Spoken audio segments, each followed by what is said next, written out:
সমঝোতা তো হতেই হবে, কারণ ফেব্রুয়ারিতে ইলেকশন করতে গেলে আপনার তো আর কয়েকদিন পরেই আপনাকে তফসিলে চলে আসতে হবে, একদম শিডিউল দিয়ে দিতে হবে, কয়দিনে কি হবে না হবে সব কিছুকে দিতে হবে। তাহলে এর দেওয়ার আগে এটা তো একটা সমঝোতা আসতে হবে।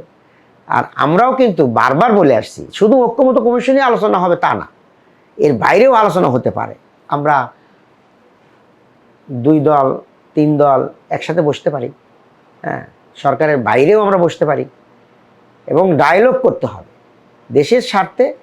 সবাই সবার সাথে আলোচনা করে আমরা কর্মসূচিগুলো থ্রো করব, যাতে দেশের কল্যাণ হয়, জাতির কল্যাণ হয়, দলেরও কল্যাণ হয়।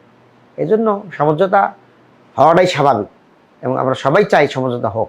যে দেশের জনগণ তাদের প্রতিনিধি নির্ধারণ করবে, তারাই তো তাদেরকে ভালো করে জানবেন, বুঝবেন।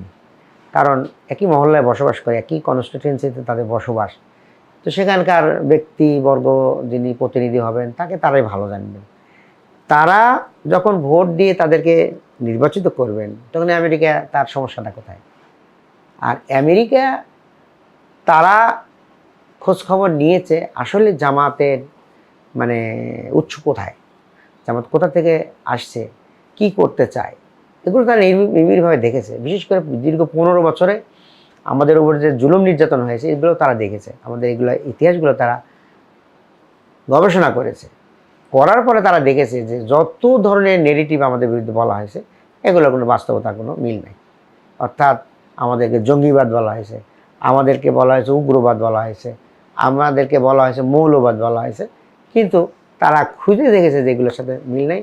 আসলে জামাত একটা মডারেট, একটি গণতান্ত্রিক, একটি মধ্যমপন্থী দল। হ্যাঁ, তখনই আমেরিকা আমাদের নিয়ে যত প্রোপাগান্ডা হোক ওনারা এগুলোতে কান দেয়নি, এবং সেজন্যই তার এ ধরনের উক্তি আমি মনে করি।